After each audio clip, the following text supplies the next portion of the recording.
Mister ladies YouTube நேயர்கள் அனைவருக்கும் உங்களுடைய வெல்னஸ் குருஜியுடைய அன்பான வணக்கங்கள்.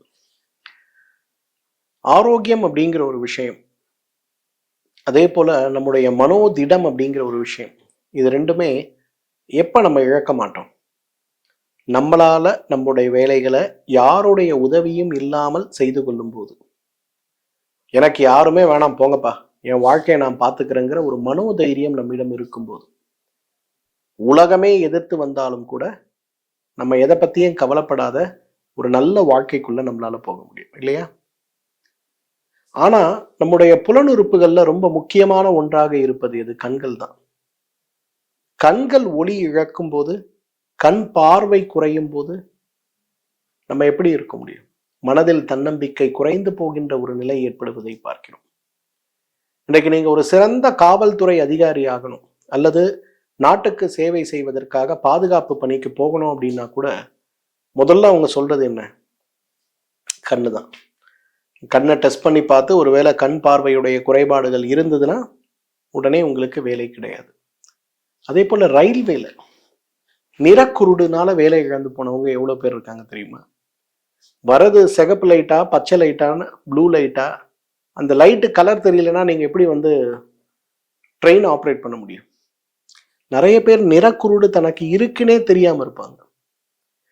அப்ப கண் நோய்கள் அப்படின்னு வரும்போது வெறும் பார்வை குறைபாடு மட்டும் இல்லை, கண்கள்ல ஏற்படுகின்ற வறட்சி தன்மை, கண்கள்ல ஏற்படுகின்ற ஒவ்வாமை, கண்கள்ல ஏற்படுகின்ற நிறக்குருடு, மாலைக்கண் சார்ந்த நோய்கள், பிறவியிலிருந்தே இருக்கக்கூடிய ஆர்பின்னு சொல்லக்கூடிய ரெட்டினைட்டிஸ் பிக்மெண்டோசா சார்ந்த நோய்கள், கண் புரை, விழித்திரையில் ஏற்படுகின்ற கோளாறு, சர்க்கரை நோயினால் ஏற்படுகின்ற கண் பார்வை குறைபாடு, நரம்புகளுடைய கோளாறு, மூளைகள்ல ஏற்படுகின்ற தொற்று, இந்த தொற்றினால் கண் நரம்புகள் பாதிக்கப்பட்டு ஏற்படுகின்ற பார்வை கோளாறு, பிறந்த குழந்தை, அந்த குழந்தைக்கு ஏற்படுகின்ற சில வகையான பாக்டீரியா இன்ஃபெக்ஷனால ஏற்படுகின்ற பார்வை கோளாறுகள், இந்த மாதிரி நிறைய விஷயங்கள் இன்றைக்கு நம்முடைய பார்வையை பறித்து விடுவதையும் குறைத்து விடுவதையும் பார்க்கிறோம். உலகத்திலேயே மிக அதிகமான சர்க்கரை நோயினால் ஏற்படுகின்ற பார்வை குறைபாடுகளை கொண்டிருக்கக்கூடிய, குறைபாடு உடைய நோயாளிகளை கொண்டிருக்கக்கூடிய முதல் 5 நாடுகள்ல இந்தியா இருக்கிறத நம்ம பார்க்கணும். அப்படின்னா என்ன அர்த்தம்? யோசிச்சு பாருங்க.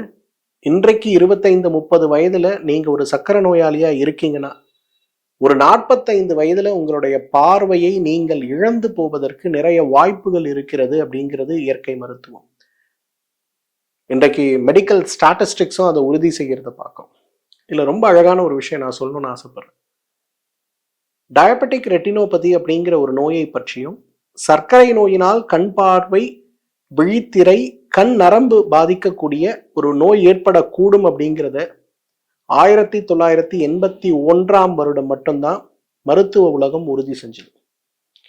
ஆனா ஆயுர்வேத மருத்துவத்துல சர்க்கரை நோயுடைய பக்க விளைவுகள், உபத்ரவாணின்னு சொல்லக்கூடிய பக்க விளைவுகள்ல கண் பார்வை இழப்பும், கால்கள் அழுகி போகின்ற நோய்களும் ஏற்பட முடியுங்கிறத அந்த காலத்திலேயே சொல்லியிருக்கிறத நம்ம பார்க்கணும். இன்னைக்கு நீங்க ஒரு சர்க்கரை நோயாளியா இருந்து கண் பார்வை இழப்பது ஒரு பக்கம் இருந்தாலும், சர்க்கரை நோயாளியாக இல்லாமலே மொபைல் பார்த்து, டேப் பார்த்து, டிவி பார்த்து, கம்ப்யூட்டர் ஸ்கிரீன் பார்த்து இன்னைக்கு மனைவியோடு குடும்பம் நடத்துவதை விட மொபைலோடு குடும்பம் நடத்தக்கூடிய நிறைய பேரை நம்ம பார்க்கிறோம். கணவனோடு குடும்பம் நடத்துவதை விட மொபைலோடு குடும்பம் நடத்தக்கூடிய நிறைய பெண்களையும் நம்ம பார்க்கிறோம்.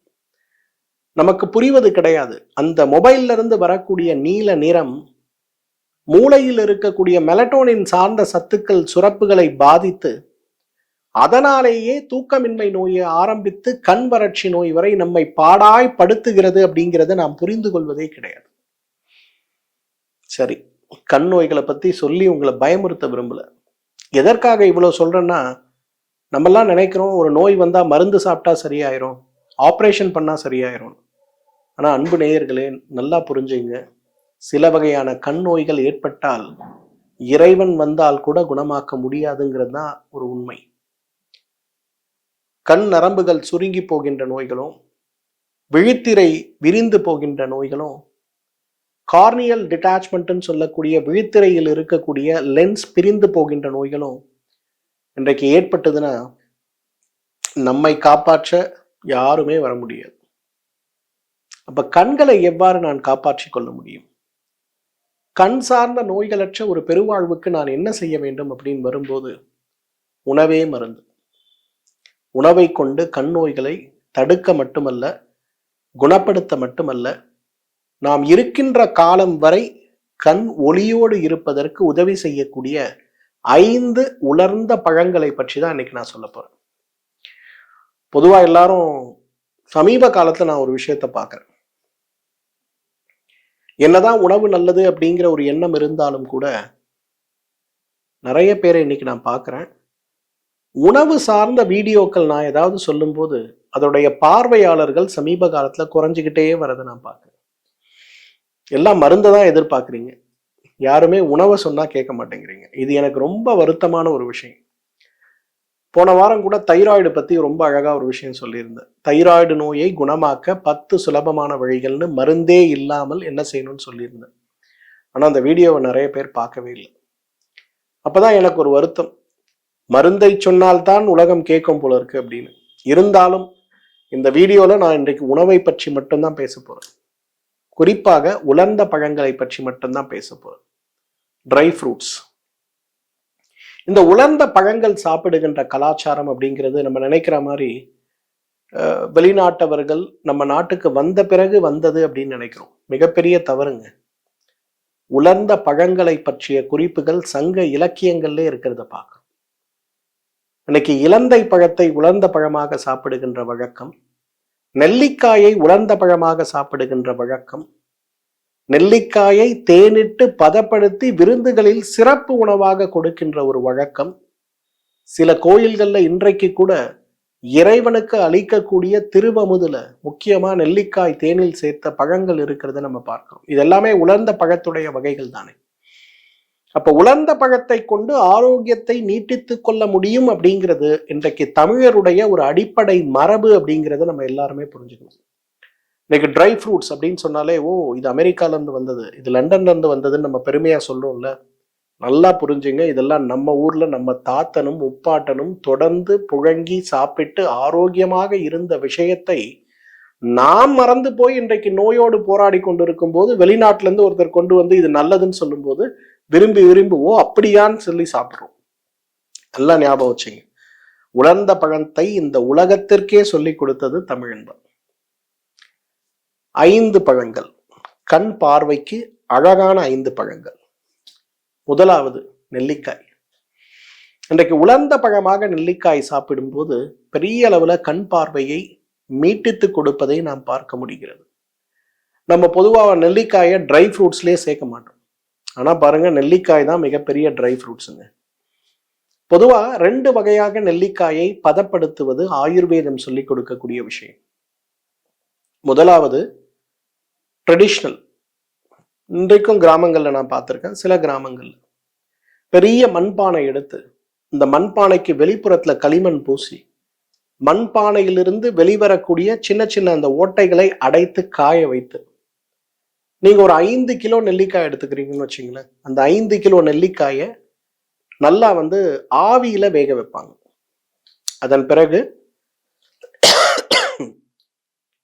அதன் பிறகு வெந்த அந்த நெல்லிக்காயை அந்த பானையில பாதி அளவுக்கு வெறும் வெள்ளை தண்ணீர் நம்ம சொல்லுவோம் இல்லையா, வெள்ளத்தை தண்ணீரில் கரைத்து எடுக்கக்கூடிய அந்த தண்ணீர்ல போட்டு மண் சீலை செய்து பூமிக்கடியில 48 நாட்களுக்கு புதைச்சு வச்சிருவாங்க. வெந்த நெல்லிக்காயை வெள்ளத்துல தண்ணியில போட்டு புதைச்சு வச்சிருவாங்க. இது அப்படியே 48 நாள் கழிச்சு எடுத்து ஓபன் பண்ணும்போது ஒரு புளித்த வாடையோடு இருக்கும். அந்த தண்ணீரோடு அந்த நெல்லிக்காயை பீங்கான் பாத்திரத்துல போட்டு வச்சிருவாங்க. இந்த தண்ணீரோடு இருக்கக்கூடிய புளிப்பு வெள்ளை தண்ணியோடு இருக்கக்கூடிய அந்த நெல்லிக்காயை தினசரி இரவு சாப்பிடுவாங்க. இது ஒரு சிறந்த காயகல்ப மருந்து. என்னடா சார் உலர்ந்த பழம்னு சொல்லிட்டு முந்திரிய பாதாம் பத்தி பேசுவார்னு பார்த்தா நெல்லிக்காவை பத்தி பேசுறாருன்னு யோசிக்காதீங்க. நான் இன்னைக்கு பேச போற உலர்ந்த பழங்கள் அனைத்துமே தமிழனுடைய பாரம்பரிய உலர்ந்த பழங்கள். அதை நீங்க புரிஞ்சுக்கணும்.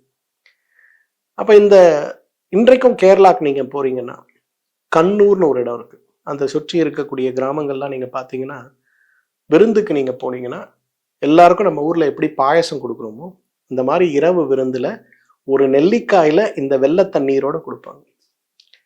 இது ஒரு கலாச்சாரம். அப்ப என்ன, நீங்க அந்த கண்ணூர் பக்கம்லாம் போனீங்கன்னா வாத்து இறைச்சி தான் அங்க ரொம்ப பிரபலம். அங்கெல்லாம் போய் நீங்க ஆடு மாடெல்லாம் பார்க்க முடியாது. எல்லா ஹோட்டல்லையும் வாத்துக்கறி தான், வாத்து முட்டை தான்.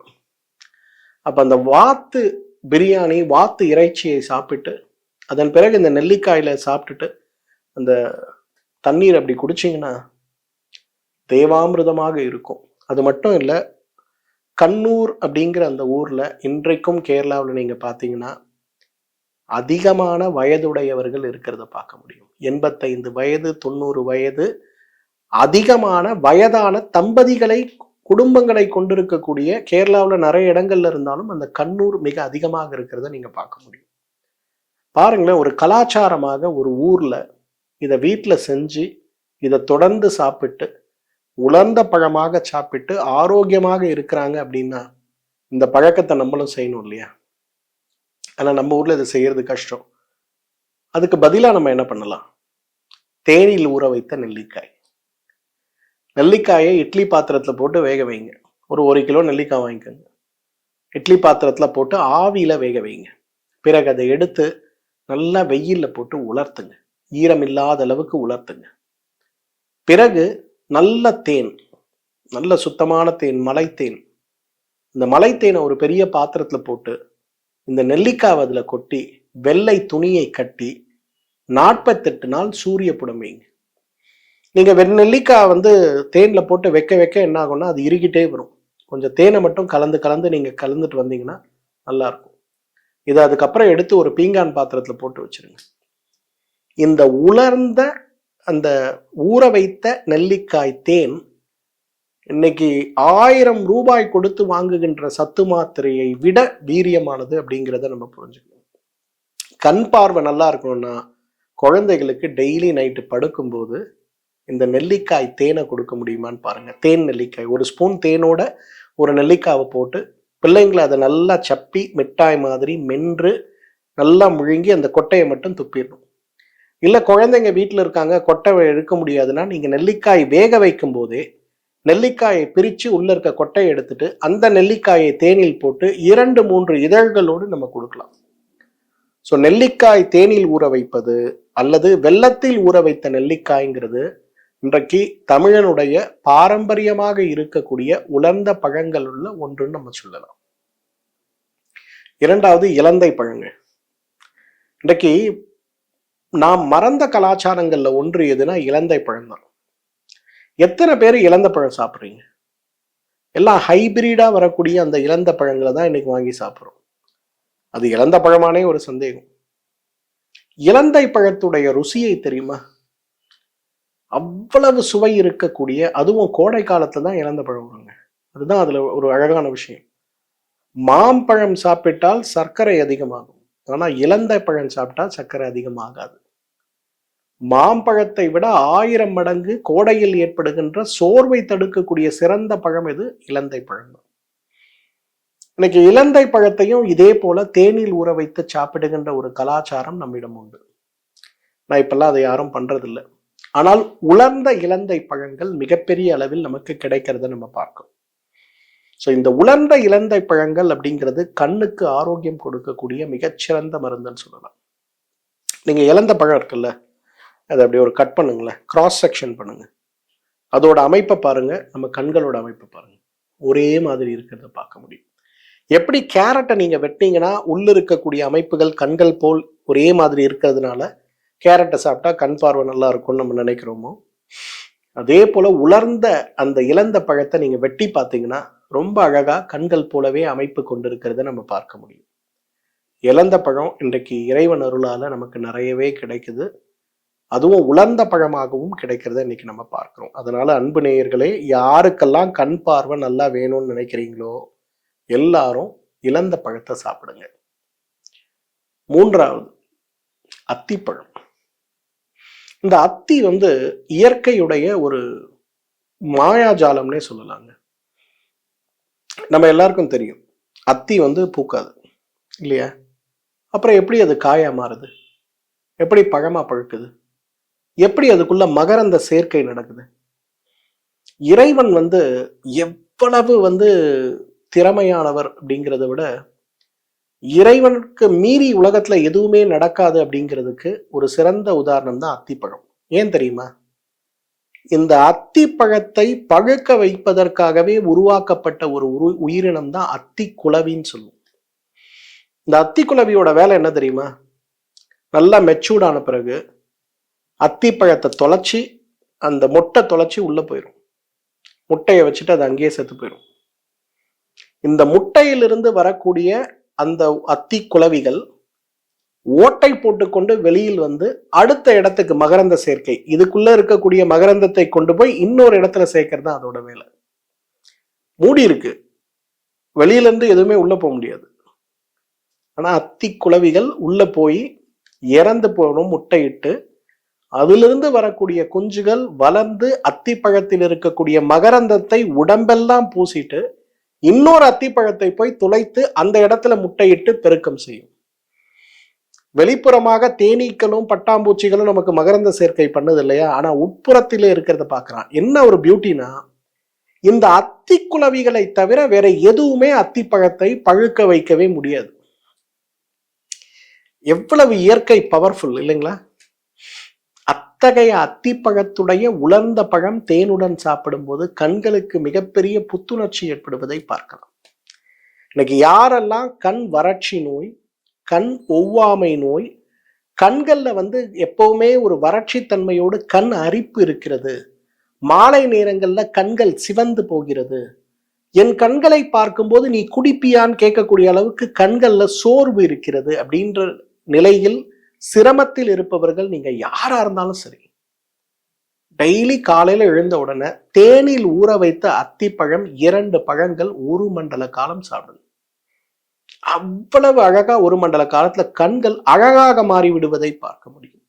மீனாட்சி, மீன் போன்ற அழகிய துடிப்பான கண்களை உடையவள் தான் மீனாட்சி இல்லையா? இன்னைக்கு யாருக்கெல்லாம் மீனாட்சி வேணும்? காலையில வெறும் வயிற்றுல எழுந்த உடனே தேனில் ஊற வைத்த இயற்கையுடைய வரப்பிரசாதமாக, இறைவனுடைய வரப்பிரசாதமாக இருக்கக்கூடிய அத்திப்பழத்தை சாப்பிடுங்க.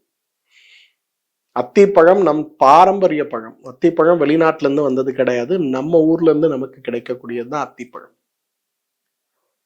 நெல்லிக்காய் மிகச்சிறந்தது. நெல்லிக்காயை விட தேனில் ஊற வைத்த வறண்ட இலைந்த பழம் மிகச்சிறந்தது. இந்த இழந்த பழத்தை விட 100 மடங்கு கண் பார்வைக்கு எது சிறந்தது? அத்திப்பழம் சிறந்தது.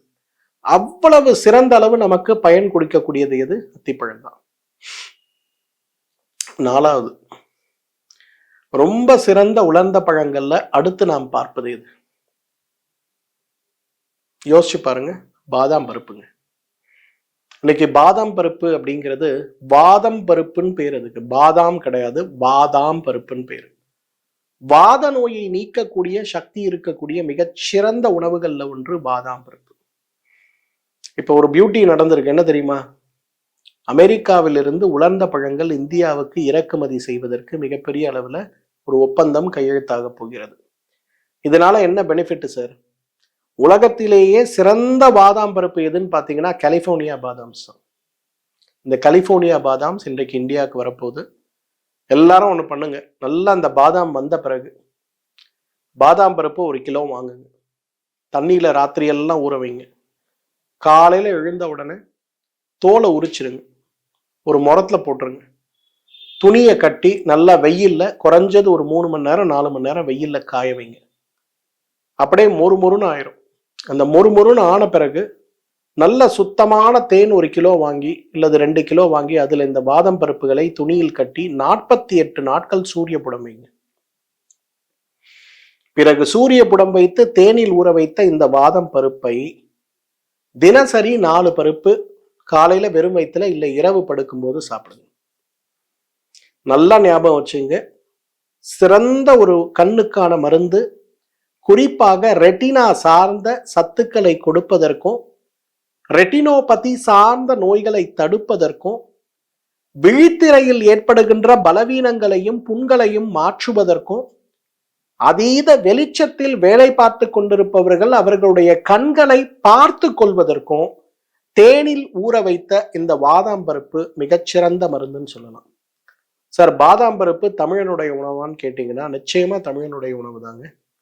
இன்னைக்கு ஒரு இடத்தில் இருக்கக்கூடிய விஷயம் இன்னொரு இடத்திலிருந்து வரும்போது, அமெரிக்கால இருந்து வருது அப்படின்னா அது அமெரிக்காக்காரன் ப்ரொடியூஸ் பண்ணல, இயற்கை ப்ரொடியூஸ் பண்ணது. அந்த ஊர்ல அது அதிகமா கிடைக்குது, நம்ம வாங்கிக்கிறோமே தவிர பாதாம் பருப்புங்கிறது தமிழனுடைய உணவு அப்படிங்கிறத நம்ம புரிஞ்சுக்கணும். எப்படி நெல்லிக்காய் சிறந்தது, இலந்தை சிறந்தது, அத்தி சிறந்தது, பாதாம் சிறந்ததுன்னு சொல்றோமோ, அதை போல மற்றும் ஒரு சிறந்தது எது அப்படின்னு கேட்டீங்கன்னா அக்ரூட்டுன்னு நம்ம சொல்லக்கூடிய வால்நட். இந்த வால்நட் வந்து ரொம்ப பெக்யூலியரான ஒரு உலர்ந்த பழங்க. ஏன் தெரியுமா? இந்த வால்நட் வந்து ஆண்களுடைய உயிரணுக்களை உற்பத்தி செய்ய உதவி செய்யக்கூடிய மிகப்பெரிய ஒரு மருந்து எதுனா வால்நட் தாங்க. வால்நட்னா நம்ம ஊர்ல அக்ரூட்னு சொல்லுவோம். கொட்டை மாதிரி இருக்கும், அதை உடைச்சா உள்ள இந்த பக்கம் பாதி இந்த பக்கம் பாதி நம்ம மூளையோட ஷேப்ல இருக்கும். பொதுவா ஆண்மைத்தன்மையை அதிகரிப்பதற்கு உங்களுக்கு நிறைய உலர்ந்த பழங்கள் உண்டு. ஆனா உயிரணுக்களோட குவாலிட்டி அதிகப்படுத்துறதுக்கு அக்ரூட்டை விட வால்நட்டை விட சிறந்த உணவு கிடையவே கிடையாதுங்க. எல்லாரும் யோசிப்பாங்க, என்ன சார் அப்படியாம்பாங்க. என்னோட அனுபவத்துல பூஜ்யமாக இருக்கக்கூடிய உயிரணுக்களை கூட லட்சமாக மாற்றக்கூடிய, கோடியாக மாற்றக்கூடிய சக்தி இந்த வால்நட்டுக்கு உண்டு. நல்ல வால்நட் எடுங்க, உடைங்க, உள்ள இருக்க பருப்பு எடுங்க, சுத்தம் பண்ணுங்க. இது அப்படியே ஒரு கிலோ, ஒரு 2 கிலோ அளவுக்கு இருக்கக்கூடிய தேன்ல போட்டு ஊற வைங்க. இந்த வால்நட்ல இருக்க பியூட்டி என்ன தெரியுமா? ஆப்டிக் நர்வ்னு சொல்லக்கூடிய கண் நரம்புகளில் ஏற்படுகின்ற பலவீனங்களை மாற்ற சிறந்த மருந்துங்க. நம்மெல்லாம் இன்றைக்கு மருந்தா உணவா சாப்பிடக்கூடிய பொருட்களுடைய முழுமையான குணம் என்னன்னு கூட தெரிஞ்சு கொள்ளாம நம்ம இருக்கோம். ஏன்னா நம்மில் நிறைய பேருக்கு இருக்கக்கூடிய சிரமம், ஏன் சாப்பிட்றோம், எதுக்கு சாப்பிட்றோம், அது நம்ம உடம்புல எந்த பகுதியை பலப்படுத்துது, மெத்த படித்த அறிவாளிகளாக இருக்கும்போது கூட நாம் செய்யக்கூடிய காரியம் நல்லதா கெட்டதான் புரிய முடியாமல் நாம் இருக்கோம். அந்த வகையில இன்றைக்கு மிகப்பெரிய அளவுல கண் நரம்புகள் சார்ந்த நோய்களை தடுக்க, குணமாக்க மிகப்பெரிய அளவில் உதவி செய்யக்கூடிய அருமருந்து எதுன்னு பார்த்தீங்கன்னா நிச்சயமா வால்நட் தான். 5 உலர்ந்த பழங்கள் நான் சொல்லியிருக்கேன். நெல்லிக்காய் தேனில் இட்டு வெள்ளத்தில் வேக வைத்து, இலந்தை பழம் உலர்ந்தது தேனில் இட்டு அல்லது நேரடியாக உலர்ந்த பழமாக சாப்பிடுவது. இன்றைக்கு அத்திப்பழம், தேனில் ஊற வைத்த அத்திப்பழம், பாதாம் தேனில் ஊற வைத்தது, அக்ரூட்டு அல்லது வால்நட்டு தேனில் ஊற வைத்தது. இந்த 5 பழங்கள் திங்கக்கிழமை 1, செவ்வாய்க்கிழமை 1, புதன்கிழமை 1, வியாழக்கிழமை 1, வெள்ளிக்கிழமை 1 நம்ம சாப்பிட்டோம்னா கண் பார்வை நன்றாக, தீவிரமாக, முழுமையாக வேலை செய்வதோடு நமக்கு ஏற்படுகின்ற கண் நோய்களை நாம் தடுத்து கொள்ள முடியும். பெரும்பாலும் நான் சொன்னதெல்லாம் இன்றைக்கு தேனில் இட்டு சாப்பிட சொல்வதற்கான காரணம், தேன் ஒரு மிகப்பெரிய கேட்டலிஸ்ட். நம்ம சாப்பிட்ற உணவில் இருக்கக்கூடிய சத்துக்களை உடல் கிரகிப்பதற்கு உதவி செய்யக்கூடிய, இயற்கையாக கிடைக்கக்கூடிய, எத்தனை 100, 1000 ஆண்டுகள் ஆனாலும் கெடாத ஒரு உணவு எதுன்னு கேட்டீங்கன்னா தேன் தான். 5000, 8000 வருடங்களுக்கு பிறகு எகிப்தில் இருக்கக்கூடிய அந்த பிரமிடில் இருக்கக்கூடிய அந்த சமாதிகள் திறக்கப்பட்ட போது கெடாமல் இருந்த ஒரே பொருள் எதுன்னு கேட்டீங்கன்னா தேன் தான். அதனாலதான் தேனில் ஊற வைத்து நாம் சாப்பிடும்போது கெடாமலும் இருக்கும், உடலுக்கும் சரி நல்ல பலன் கிடைக்கிறத நம்ம பார்க்கும். இந்த 5 உலர்ந்த பழங்கள் உங்களுடைய கண் நரம்புகளை பலப்படுத்தி, கண்களை பலப்படுத்தி ஆரோக்கியமாக வாழ நிச்சயமாக உதவி செய்யும். இப்ப நிறைய பேர் சொல்லுவாங்க, சார் எனக்கு டைம் இல்லை சார், இதெல்லாம் என்னால பண்ண முடியாது சார். ஈஸியா எனக்கு ஒரு சொல்யூஷன் சொல்லுங்க. அக்ஷி பில்ஸ்ன்னு சொல்லக்கூடிய மாத்திரைகள். அக்ஷி பில்ஸ் அப்படிங்கிறது இன்றைக்கு இந்த மாதிரி உலர்ந்த பழங்கள் மட்டுமல்ல, நிறைய பூக்கள். இன்றைக்கு ஆயுர்வேதம் எவ்வளவு பிரபலமானதோ அதை போல பிரபலமான மற்றொரு துறை தான் புஷ்ப ஆயுர்வேதம். பூக்களிலிருந்து கிடைக்கக்கூடிய சத்துக்களை கொண்டு உடலில் ஏற்படுகின்ற நோய்களை குணப்படுத்தக்கூடிய ஒரு சிறப்பு மருத்துவம். இப்ப மலர் மருத்துவம்னு ஒண்ணு சொல்றோம்ல, அது கிடையாது. இந்த புஷ்பாயுர்வேதம் அப்படிங்கிறது வித்தியாசமான ஒரு மருத்துவம். அந்த மாதிரி நிறைய பூக்களிலிருந்து தயாரித்து, சொல்ல போனா இந்த அக்ஷி பில்ஸ் மட்டும்தான் இன்றைக்கு இந்தியாவிலிருந்து அமெரிக்காவுக்கு ஏற்றுமதி ஆகி கொண்டிருக்கக்கூடிய முக்கியமான கண் சார்ந்த மருந்துகளில் ஒன்று. அப்போ இந்த மருந்து அமெரிக்காவுக்கு போகுதுன்னா அந்த குவாலிட்டி எப்படி இருக்கும், அதோட கிளினிக்கல் ஸ்டடீஸ் எப்படி இருக்கும்னு கொஞ்சம் யோசிச்சு பாருங்க. இது 2 வகையா பார்க்குறோம். அக்ஷி பில்ஸ் அப்படிங்கிறது நம்ம எல்லாரும் காமனா சாப்பிட்றது. அக்ஷி டி பில்ஸ்னு ஒரு மாத்திரை, சர்க்கரை நோயாளிகளுக்கு கண் பார்வைக்கான சிறந்த மருந்துன்னு சொல்லுவோம். இந்த அக்ஷி பில்ஸ் மற்றும் அக்ஷி டி பில்ஸ் அப்படிங்கிறது மிகப்பெரிய அளவில் இன்றைக்கு கண் ஒளியை மீட்டு கொடுக்க, கண் நோய்களை குணப்படுத்த, கண் நோய்கள் வராமல் தடுக்க, கண் ஆரோக்கியத்திற்கான, இப்போ கால்சியம் மாத்திரை சாப்பிட்றோம், இரும்பு மாத்திரை சாப்பிட்றோம், விட்டமின் டி மாத்திரை சாப்பிட்றோம். ஏன் சாப்பிட்றோம்? சத்து குறைபாடு இருக்கு, நோய் ஏற்படக்கூடாது. அந்த மாதிரி ஸ்பெசிஃபிக்கா கண்களுடைய ஒளிக்காக பயன்படுத்தக்கூடிய 2 மாத்திரைகள் அக்ஷி பில்ஸ். நம்ம எல்லாரும் சாப்பிடலாம். வீட்டில் கண்ணாடி போட்டு குழந்தை இருக்காங்க, 40 வயசு ஆச்சு, அப்பாவுக்கு கிட்ட இருக்கிறதுலாம் தெரியல, கண்ணாடி போட்டால் தான் படிக்க முடியுது, சக்கரை நோய் பார்வை குறைபாடு ஏற்பட்டிருக்கு, எல்லாருமே அக்ஷி பில்ஸ் சாதாரணமாக நம்ம எல்லாரும் வெல்னஸ்க்காக பயன்படுத்தலாம். அக்ஷி டி பில்ஸ் சர்க்கரை நோயாளிகளுக்கு ஏற்படுகின்ற கண் நோய்களுக்காக நம்ம பயன்படுத்தலாம். கண்புரை அறுவை சிகிச்சை செய்த பிறகு கூட ஏற்படுகின்ற கண் நோய்களுடைய பார்வை திறன் குறைவை மாற்றுவதற்கு இந்த அக்ஷி டி பில்ஸ் ரொம்ப நல்லா உதவி செய்யும். என்னோட சாய்ஸ் ட்ரை ஃப்ரூட்ஸ் தான். நான் சொன்ன 5ல் சிறந்தது எதுன்னு கேட்டிங்கன்னா அக்ரூட் தான். ரொம்ப லீஸ்ட் பட் பெஸ்ட். இதுதான் பண்ண முடியும்னா நம்ம நிச்சயமா நெல்லிக்காய் தேனில் ஊற வைத்து சாப்பிடலாம். இதை பண்ண முடியாதவங்க சாதாரணமாக நோயற்ற ஒரு நிலை, ஆனால் கண் நல்லா இருக்கணும், அக்ஷி பில்ஸை பயன்படுத்துங்க. குழந்தைகளுக்கு கூட கொடுக்கலாம். சர்க்கரை நோயினால கண் பாதிப்பு வரக்கூடாது, இல்லை ஏற்கனவே வந்துருச்சு, குணமாக்க நான் என்ன பண்ணணும்? அக்ஷி டி பில்ஸை பயன்படுத்தலாம். தொடர்ந்து இதை பயன்படுத்தி உணவாக பயன்படுத்தினாலே நம்முடைய ஆரோக்கியம் மேம்படுவதை பார்க்கலாம். 100 டே சேலஞ்ச் எடுத்துங்க. 100 நாட்களுக்கு இந்த உலர்ந்த பழங்கள்ல நான் சொன்ன திங்கள் 1, செவ்வாய் 1, புதன் 1, வியாழன் 1, வெள்ளி 1ன்னு பயன்படுத்துங்க. 100 நாள் கழிச்சு உங்களுடைய கண்ணுடைய ஆரோக்கியத்துல, கண் வறட்சியில, கண் அரிப்புல, கண் பார்வை குறைபாடுல என்ன மாற்றங்கள் இருக்கு அப்படிங்கிறத இந்த வீடியோவோட கமெண்ட் செக்ஷன்ல ஷேர் பண்ண முடியுமான்னு பாருங்க. உணவு சார்ந்த வீடியோவாக இருந்தாலும் கூட ஏன் மாத்திரைகளை பற்றி நான் சொன்னேன் தெரியுமா? நம்மில் நிறைய பேருக்கு மாத்திரைகள் மேல் இருக்கக்கூடிய நம்பிக்கை உணவின் மேல் இல்லை. யாராவது என்னோட மருத்துவமனைக்கு கன்சல்டேஷனுக்கு வரும்போது நாடி பார்த்து எல்லாம் நல்லா இருக்கு, நீங்க நல்லா தானமா இருக்கீங்க, ஒன்றும் மருந்து வேணாமா, டயட்டும் யோகாவும் சொல்லித்தரேன் பண்ணுங்க அப்படின்னா, சார் எனக்கு இந்த ஒரு மாத்திரை மட்டும் கொடுங்களேன் சார். இன்னைக்கு கூட ஒருத்தர் வந்தார், அவருக்கு தூக்கமின்மை நோய். எல்லாத்தையும் நான் பார்த்துட்டு சொல்றேன், ராத்திரி உணவை மட்டும் நீங்க கொஞ்சம் கரெக்ட் பண்ணிக்கோங்க, வேணும்னா கொஞ்சம் ஜாதிக்காவையும் கசகசாவையும் சாப்பிடுங்க போதும் அப்படின்னா 20 நிமிஷமா என்கிட்ட ஆர்கியூ பண்றாரு. நீங்க மானச சஞ்சீவி கொடுத்தாதான் சார் நான் இங்கேருந்து போவேன். நான் சொல்றேன், உங்களுக்கு நோயே இல்லைங்க, எதுக்குங்க கேட்குறீங்கன்னா, இல்ல எனக்கு அதை கொடுங்க, அதை நான் சாப்பிட்றேன். கடைசியா பிரிஸ்கிரிப்ஷன் எழுதி கொடுத்த பிறகுதான் சந்தோஷமா போறாரு. நான் 2 மாசம் சாப்பிட்டு அப்புறம் வரேன் சார் அப்படின்ட்டு போறாரு. அதனாலதான் இன்னைக்கு உணவாக நான் விஷயங்களை சொன்னாலும் கூட, யாருக்கெல்லாம் உணவை விட மருந்து மேல நம்பிக்கை இருக்கோ நீங்க அக்ஷி பில்லையோ அக்ஷி டி பில்ஸையோ பயன்படுத்துங்க. யாரெல்லாம் உணவை பயன்படுத்த முடியுமோ நீங்க தான் என்னோட ஃபேவரட். நீங்க உணவை பயன்படுத்துங்க. இந்த வீடியோவை ஷேர் பண்ணுங்க. இந்த வீடியோ சார்ந்த சந்தேகங்களை கமெண்ட்ல கேளுங்க. இப்பெல்லாம் நிறைய பேர் கமெண்ட் கூட சரியா பண்றது இல்லை. எல்லாம் வீடியோவை பார்த்துட்டு அப்படியே மூவ் ஆயிடுறீங்க போல இருக்கு. சந்தேகம் இருக்கா கேளுங்க.